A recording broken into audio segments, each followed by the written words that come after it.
யாருக்கெல்லாம் மனிதர்கள் உருவாக்கிய இந்த மாயைகளின் மீது சலிப்பு ஏற்பட்டு விட்டதோ, இந்த மாயைகளிலே சழக்குற்று,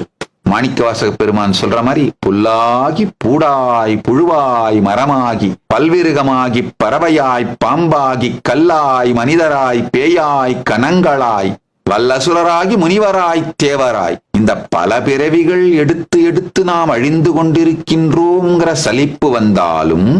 மற்றபடி இந்த ஒரு பிறவியில் கூட பல்வேறு மூடத்தனமான செயல்களை செய்து, மூடத்தனமான கொள்கைகளின் பின்னால் சென்று, மாயையில் விழுந்து பல்வேறு துக்கங்களை அனுபவித்துக் கொண்டிருக்கின்றோங்கிற தெளிவு வந்தாலும், இவை எல்லாவற்றிலும் இருந்து விடுபட்டு மாற்றமாம் வையகத்தே பட்டபாடெல்லாம் போதும் என்று நினைத்து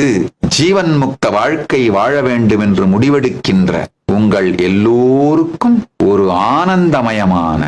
ஆன்மீக தேசம் பரமசிவன் வெளிப்படுத்தி இருக்கின்ற இந்த கைலாசா தேசம் உங்கள் எல்லோருக்கும் பரமசிவ பரம்பொருள் அளித்திருக்கும் நன்கொடை. இந்த கைலாசா தேசம்